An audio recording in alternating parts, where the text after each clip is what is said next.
ये सर आपने WDB method नहीं बताया, ये वाकई पढ़ा था, ठीक है। SLM मेथड बताया था हमने डेप्रिसिएशन का, उसकी वीडियो भी डाली थी। आज स्कोपर क्लास में आप लोगों का फिर एक बार स्वागत है और हम आपको बताने जा रहे हैं डेप्रिसिएशन अमोर्टाइजेशन, लेकिन WDB मेथड से, ठीक है। ये शुरू करने जा रहे हैं। तो देखिए बेटे डेप्रिसिएशन आपका WDB मेथड, इसका मतलब मैं उस दिन बता चुका था, reducing balance method, diminishing balance method, और इसका एक और नाम होता है रिटन डाउन वैल्यू मेथड, ठीक है। रिटन डाउन वैल्यू मेथड में as per income tax act 1961 under section 32 subsection 1 ने कहा सारे रेट ऑफ टैक्स गिवन है, यानी आपको टैक्स अपने पास नहीं, सॉरी डेप्रिसिएशन अपने पास नहीं लगाना, टैक्स की बात नहीं, सॉरी डेप्रिसिएशन, उसमें सेक्शन 32 सबसेक्शन 1 में रेट ऑफ डेप्रिसिएशन गिवन है, यानी हर असेट, जो भी असेट है उस पे उसके अकॉर्डिंग आपको क्या लगाना है, डेप्रिसिएशन WDB मेथड से। हम जिसे अपने आप से लगाए नहीं लगाना, आपका अपना रेट ऑफ डेप्रिसिएशन नहीं चलेगा, ठीक। गवर्नमेंट ने यानी एक्ट ने खुद वहां पे आपको कह दिया है कि ये परसेंटेज इस असेट पे लगेगा, आपको वही लगाना, ठीक है। एग्जांपल पे मैं थोड़ा सा लिखा दूं, जैसे आपकी रेजिडेंशियल हाउस प्रॉपर्टी है, ये कौन सी है, रेजिडेंशियल हाउस प्रॉपर्टी, तो बेटे इस पे है 5% rate of depreciation as per section under section आपका 32 सबसेक्शन 1 से बोल रहे हैं बेटे। और यही आपकी कॉमर्शियल हाउस प्रॉपर्टी है तो बेटे इस पे 10% है। अगर टेम्पररी आपकी टेम्परेरी बनाई जाती है ना हाउस प्रॉपर्टी, मान लीजिए कोई बड़ा मॉल बनाया जा रहा है तो कुछ लोगों को रहने के लिए जो वही लोग का वर्कर काम करेंगे, तो छोटा सा टेम्परेरी नहीं बना लेते कंस्ट्रक्शन टाइप का, उस पे बेटे रेट ऑफ डेप्रिसिएशन लगेगा 40%, है ना, अपने पास नहीं लगाना। असेट कौन सी है उस पे क्या रेट खुद बताएंगे सेक्शन। उसके बाद जैसे मान लीजिए फर्नीचर एंड फिक्चर की बात आप लोग करते हो, उस पे बेटे 10%, प्लांट एंड मशीनरी पे बात है बेटे 15%, है ना। जो व्हीकल बेटे पैसेंजर व्हीकल नहीं होती हैं जो रोड पे सबसे ज्यादा चलती हैं तो उनका डेप्रिसिएशन ज्यादा होता है, तो बेटे उन पे जो व्हीकल्स हैं, जो व्हीकल्स पैसेंजर व्हीकल है जो रोड पे चलती है ना, लोगों की सवारी होती है तो उसको ले जाते हैं, ये बस वगैरह सब कुछ भी आप ले लो, तो दैट इज कॉल्ड इन पे 30%, है ना, ऐसे एप्रिसिएशन लगता है। ये रेट है, ये रेट बेटे हम इस सेक्शन में जब हम आएंगे बड़े सारे आपको रेट लिखे हैं। तो कॉमर्शियल व्हीकल होती है जैसे कि ट्रक वगैरह, इन सब पे भी बता दीजिए। पैसेंजर आप बोले ना, पैसेंजर, अरे कॉमर्शियल व्हीकल जो भी पैसेंजर मतलब कॉमर्शियली जो यूज हो रही है, पैसेंजर व्हीकल तो बहुत सारी है लेकिन जो कॉमर्शियली यूज हो रही है दैट इज कॉल्ड 30%, लेकिन जो नॉर्मल आप पर्सनली यूज कर रहे हैं पैसेंजर व्हीकल उन पे 15% है। अब चीज है ना, जो व्हीकल जैसे होटल वगैरह में से लगी वो सब कॉमर्शियल है, वो सब कमर्शियल है, ठीक है। तो ये बात है। चलिए आज हम शुरू करने जा रहे हैं बेटे डेप्रिसिएशन कैसे निकालने। तो सबसे पहला एक क्वेश्चन हमने दिया था, हमने कहा बेटे हाउस प्रॉपर्टी लैंड बिल्डिंग थी, क्या थी बेटे, लैंड एंड बिल्डिंग कितने की थी बेटे, 27 लाख की थी। हाँ जी, इस क्वेश्चन को सॉल्व करेंगे। लैंड एंड बिल्डिंग की वैल्यू दी है 27 लाख, ठीक। अब लैंड एंड बिल्डिंग पे बेटे कॉमर्शियली है तो इसका मतलब रेट ऑफ डेप्रिसिएशन इस पे कितना लगेगा, 10% के हिसाब से, है ना। अच्छा, और बस यही है ना। चलिए तो सबसे पहले फर्स्ट ईयर यानी बेटे हमने परचेज किया होगा ना, तो परचेज वैल्यू या ओपनिंग WDB से कहते हैं परचेज वैल्यू, तो 27 लाख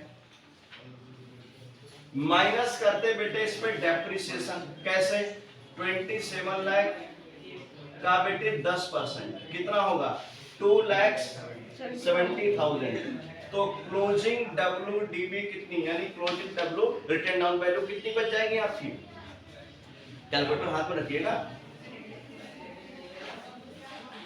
25,30,000, यही है ना, पक्का। अच्छा, ये तो बेटे P&L में आ जाएगी जिस साल के लिए हम डेप्रिसिएशन लगा रहे हैं, ये आपकी बैलेंस शीट में पहुंच जाएगी, ठीक है, ये पहला साल कंप्लीट हो जाएगा आपका। इसमें भी एस्टिमेट लाइफ होती है? नहीं नहीं होती है। ना, इसमें बता तो रही, उन्होंने इस हिसाब से जो WDB रेट निकाले हैं वो गवर्नमेंट ने उस हिसाब से बताई हैं। आपके जो इनकम टैक्स एक्ट ने जो डेप्रिसिएशन का रेट जारी किया है लिस्ट, वो इस हिसाब से बताया ही है कि सब उसमें इनबिल्ट है, उतना ही बचेगा, उतना ही आएगा। 4,30,000 कितना आएगा बेटे? 44 लाख। सर 24 हाँ 24,30,000 बैलेंस शीट में जाएगा। अब बेटे इस साल का ओपनिंग तो सेकेंड ईयर, यानी ये ओपनिंग इस साल का, क्लोजिंग इस साल, अगले साल का नेक्स्ट, मान लीजिए 31 मार्च की बात हुई है ना, 31 मार्च, तो नेक्स्ट 1 अप्रैल को ओपनिंग हो जाएगी। ओपनिंग WDB कितना बेटे? 24,30,000। तो रेट ऑफ डेप्रिसिएशन कितना? 24,30,000 का 10%। कमर्शियल बिल्डिंग पे कितना होता है डेप्रिसिएशन? देखो ऊपर लिखा है 10%। हाँ, अब बेटे में हो जाएगा 2,43,000। ये माइनस करके बताओ बेटे, क्लोजिंग WDB कितना? 21,87,000 हो गया ना? अच्छा, तो ये तो सेकेंड ईयर हो गया। अब बेटे हम थर्ड ईयर की बात करते हैं, यानी आपका ओपनिंग WDB कितना? 21,87,000 माइनस करते हैं बेटे डेप्रिसिएशन कितने पे?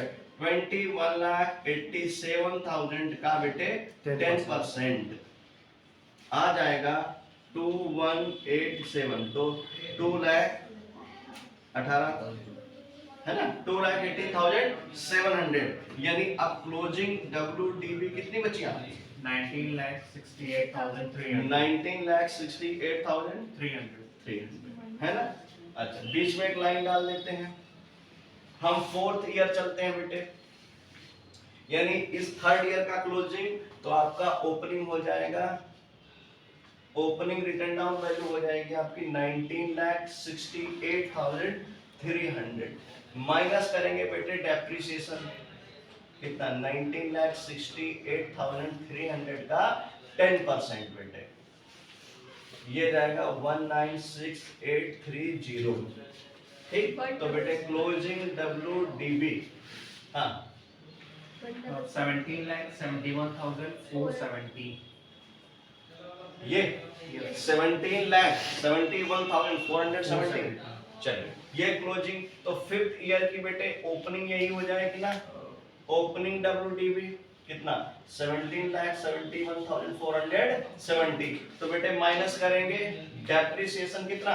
17,71,470 का 10%, तो आ जाएगा 177,147, यानी कि 1,77,147। तो आपका फिर क्लोजिंग WDB आ जाएगी बेटे, बताइए 15,94,232 232, ये है ना। अच्छा, देखिए मैंने आपसे बोला था 5 साल का हम एक क्वेश्चन करेंगे, है ना। एक क्वेश्चन हमने उठाया, लैंड एंड बिल्डिंग करी, उसका हमने डेप्रिसिएशन लिया, ठीक है, और 5 साल तक डेप्रिसिएशन उसका निकाला। तो ये तो जहां जहां बेटे डेप्रिसिएशन आएगी वैल्यू, ये सब कहां चली जाएगी? ये P&L चली जाएगी, और 5वें साल की जो बैलेंस शीट बनेगी वहां का बैलेंस शीट में ये अमाउंट दिखेगा और P&L में ये अमाउंट दिखेगा। तो यानी डेप्रिसिएशन बेटे साल के लास्ट में आपका कहां चला जाता है? P&L अकाउंट में, और क्लोजिंग WDB आपकी बैलेंस शीट में चली जाती है। ठीक है, हम इतने ही आपको बताना चाह रहे हैं। अब बच्चों आपको WDB मेथड समझ में आया? कोई क्वेरी तो नहीं? सारे मेथड जितने भी क्वेश्चन हैं इसी मेथड से लगाएंगे। बस ये देखना है फर्नीचर की अगर वैल्यू है तो फर्नीचर पे बेटे 10% लगेगा। अगर आपका प्लांट मशीनरी है किसी टाइप का नॉर्मल, ठीक है, यूज हो रहा है 15%, लेकिन कॉमर्शियली व्हीकल यूज हो रही है, पैसेंजर जो लोग है ना, टूर वगैरह जो बसेस वगैरह जाती हैं, जो हाँ लोडर गाड़ियां होती हैं, इन सब पे बेटे 30% लगेगा। ठीक है, जो आपका गैस सिलेंडर 40% लगेगा। तो हर असेट पे मतलब हमारे टैक्स डिपार्टमेंट ने रेट ऑफ डेप्रिसिएशन बता रखा है। सर मतलब वो जो इंश्योरेंस कराएंगे गाड़ी की ठीक है, valuation तो होगी। हाँ अभी आपके उस पे आ रहे हैं, वो थोड़ा सा क्लास हट के अब बस इतने करेंगे। ठीक है, दैट्स इट। यहाँ तक कोई कुछ नहीं पूछ रहा, चलिए।